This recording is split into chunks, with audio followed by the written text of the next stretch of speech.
चित्रा बाथम जी, पिछली बार मतलब परिसीमन को लेकर सबसे मुखर विरोध आप ही के गठबंधन से किसने किया था? नाम बताएंगे आप, किसने किया था सबसे मुखर विरोध?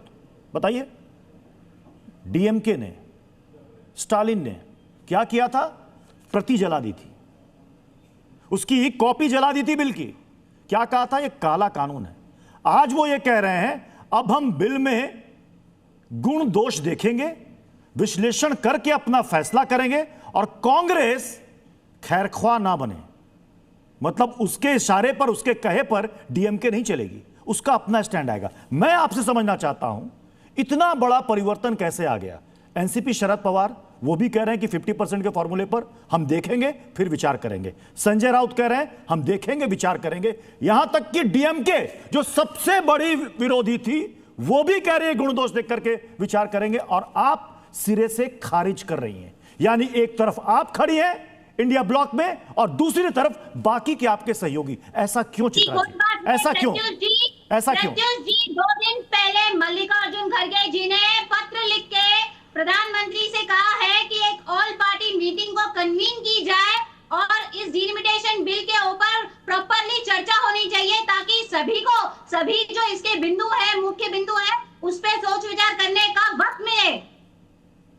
वही बात तो डीएमके भी कर रही है, वही बात संजय राउत भी कर रहे हैं। तो इसमें आप ये क्यों सोच रहे हैं कि उनका स्टैंड चेंज हो गया? नहीं, आप तो सीधे कह रहे हैं, सिरे से खारिज कर रहे हैं कि परिसीमन की जरूरत नहीं है, ये राजनीतिक लाभ के लिए। मैं रोहन गुप्ता जी मैं आपके पास आ रहा हूं क्योंकि पी चिदंबरम ने कहा कि ये बीजेपी सिर्फ और सिर्फ अपने राजनीतिक लाभ के लिए परिसीमन ला रही है, उसे किसी चीज से मतलब नहीं है। वो अपने हिसाब से सीटों की सीमाएं तय करेंगी जहां पर उसको फायदा हो। रोहन जी, यही तो प्रॉब्लम, आपने बिल्कुल सही बात करी। क्या आप परिसीमन के खिलाफ है एज अ कांग्रेस पार्टी? जो तो एक संवैधानिक अधिकार था ना देश की जनता का, आपने क्यों नहीं किया? अपनी जब सरकार थी तो आपका बिल्कुल सवाल को आगे ले जाते हुए अगर आप ये आइडिया के खिलाफ है या प्रोसेस के खिलाफ है आपको तय करना है।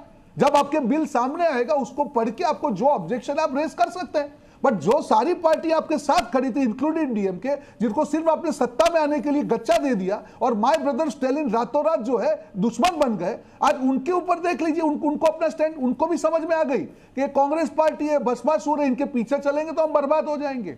एनसीपी शरद पवार को भी समझ में आ गया, हर पार्टी इस बार अपना दिमाग लगाएगी और मैं सबका स्वागत करता हूं। किसी भी विरोध का अधिकार है प्रत्युष जी, पर आप आइडिया का विरोध करेंगे तब आप संविधान का विरोध कर रहे हैं। आप डिलिमिटेशन का विरोध करेंगे, महिला रिजर्वेशन का विरोध करेंगे।